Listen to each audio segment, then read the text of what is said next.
Hi everyone, it's Mari from Doodles Mari on Instagram, and today I have a December planners and journals review. So I usually do this every month, and I go over what I was using for the month, what worked, what didn't work, what I'm planning for the next month. Um, so these types of videos are actually really working well for me.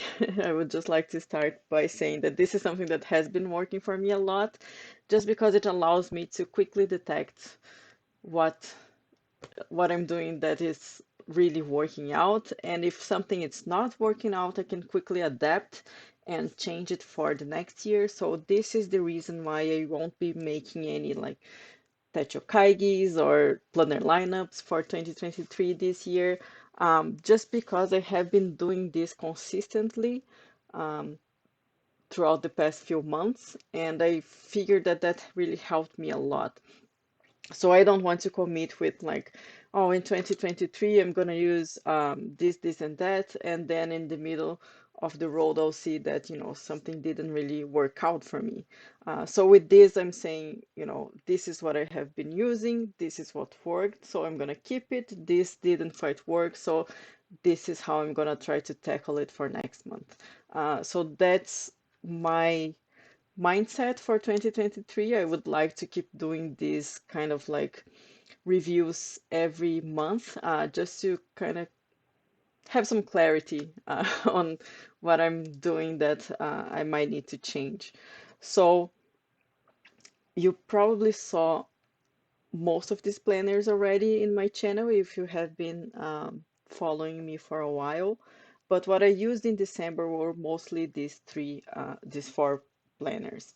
Um, I can start maybe with this one. So this is the only one that is a 2023 planner. And this is just because, the Hobonichi weeks, they usually start in December. And I had a video saying that I was surprised that the Hobonichi milk tea didn't lay flat. And this was totally on me. I didn't read the description. I was just, I liked the cover and I decided to purchase it, and I didn't do a good enough research. So I was kind of surprised when I saw that this didn't lay flat. And the way that I use this, I'm not going to open this here because this is my personal and work planner, but the way I use this is usually I just have this open, for example, in a page like this, while I do my work or any other activities. So the fact that it doesn't lay flat was kind of concerning to me. So I wanted to start using this in December to see how I would adapt to it, because I do have another Hobonichi Weeks for 2023, which I was planning to use this as my memory keeping journal. So I could still swap it, but in my mind, I bought this one thinking that this would be the one that I would use for work, and for everyday planning. Uh, so my mind was already set, even though it doesn't lay flat.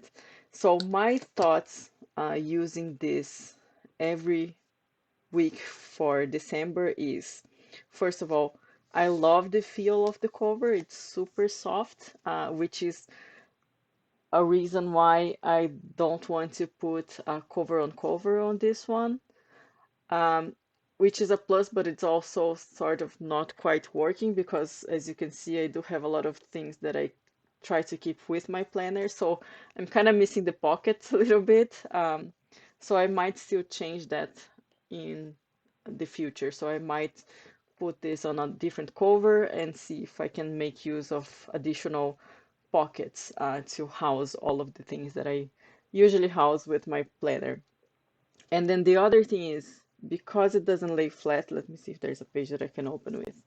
Because it doesn't lay flat, what I've been doing is I used my Traveler's Company brass clip, and I just clip it like this, to have it open on my desk.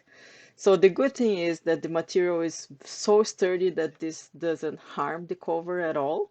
The bad thing is that I have to keep bringing this clip with me, which is, it's fine, but it's just a little bit bulky. So I don't know. I'm still considering this. And I've been using this with this pancakes that I bought from Target a while ago in the dollar section. So I just keep all of my fountain pens here. I have another one that I've been using for uh, January. So I just keep all of my fountain pens here. I try to uh, put the clip here, and then I just close this, and this is what I take with me to work. So this is sort of working. It's not ideal. As I said, I prefer to have the planner opened flat on my desk, and I'm kind of missing the pockets and things like that, but I'm making it work. I will definitely continue with this one for 2023 because, you know, I decided to use this in January as well, so now I might as well just keep going throughout the year. But I think for next year, for my next purchase for my work and everyday planner, I'm gonna have to be a little bit more careful with the cover that I choose because I know that this is important to me. So I think for the next year, I might be a little bit more careful, basically. But I mean, it's good to change things up a little bit and try different things.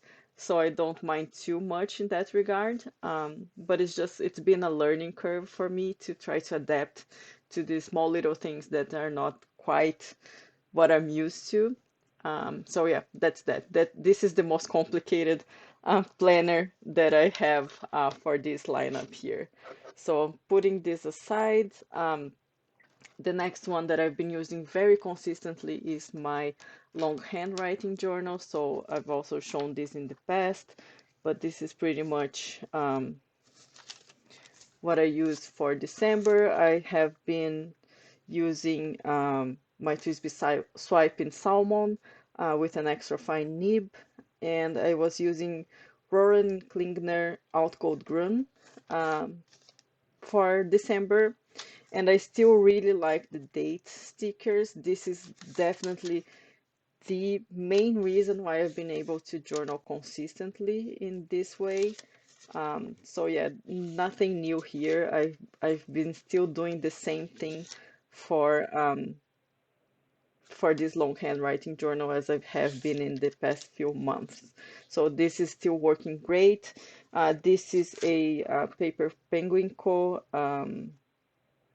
Insert, and this is one of the thicker one. I think it's like 180 pages, and I just now, you know, in December I got to the middle of it, and I started in July, so I think I still have about a year, half a year worth of pages in here. And I just saw that I just broke my elastic, so I need to change this again.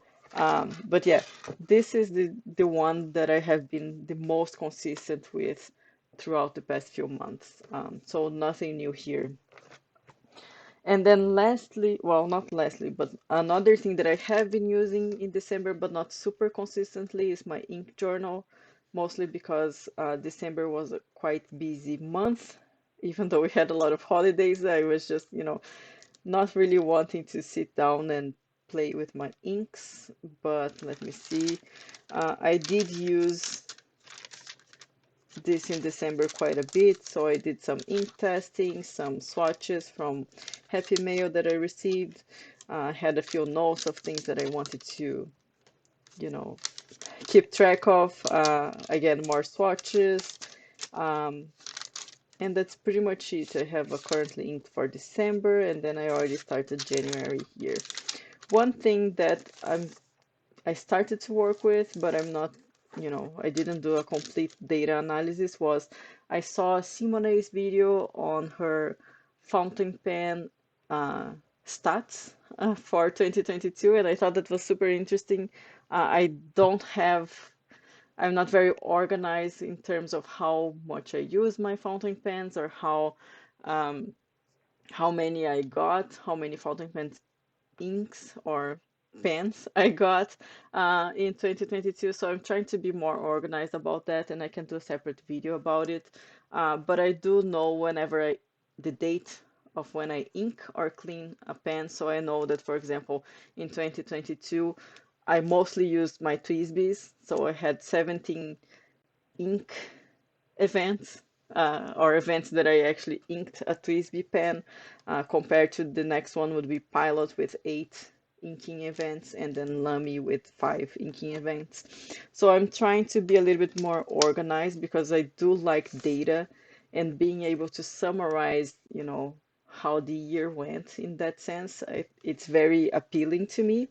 So I'm trying to get a little bit more organized for 2023 and see how I can better track, what am I using, what am I buying, what is entering my collection, what are the things that I'm not using that perhaps needs to be sold or given away or something along those lines. So I was really tempted to get a little bit more organized in terms of how I collect data for that hobby as well. And then lastly, my Hobonichi weeks that I use for memory keeping. This was a struggle. I have a separate video on this one, so I'm not gonna do like a flip through because I do have a separate video with a flip through and the stats associated with this Hobonichi weeks.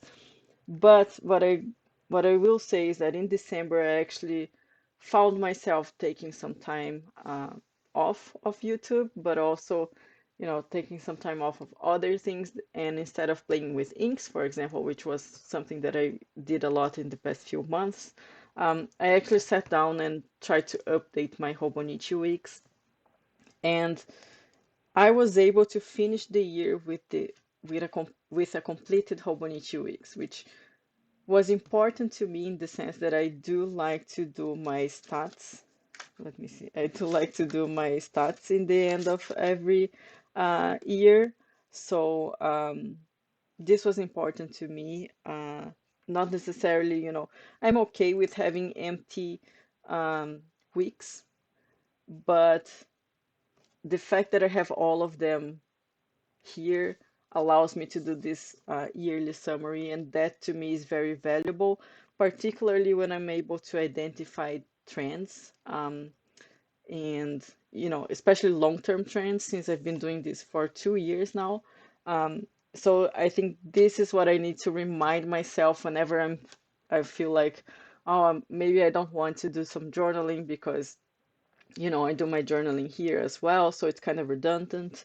Um, but this is what I think it's the most appealing to me in this format of journaling.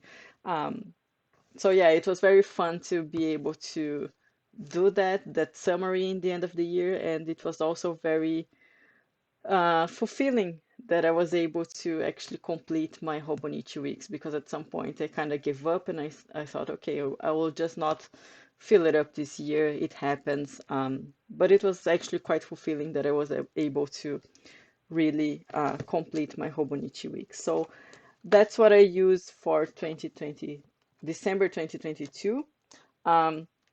For 2023, the only thing that I'm changing actually is this one. This one is completed, so I'm gonna archive it, and then I'm changing to this Hobonichi weeks here from 2023, and I did one journaling on it already, because I just didn't want to fall behind again or start the year already behind on my journaling. So I was able to do that, and yeah, I'm very happy with my system currently. The only thing that I need to change is how I track my fountain pen hobby, and maybe adapt a little bit to this Hobonichi weeks. Other than that, I think my system is working, so I don't need to change it too much. And yeah, that's it. I hope you like this video. Let me know if you have any suggestions for me, or what are you using. If you tend to do like a yearly lineup of planners and journal that you intend to use, or if you are more like me and try to assess every month what is working and what is not working. Yeah, let me know. These have been really helpful for me, so I will probably continue to do this type of videos. So if you like it, make sure you are subscribed because I will probably have much more of those coming up in the next few months. So with that, thank you so much for watching, and I'll see you in the next one. Bye.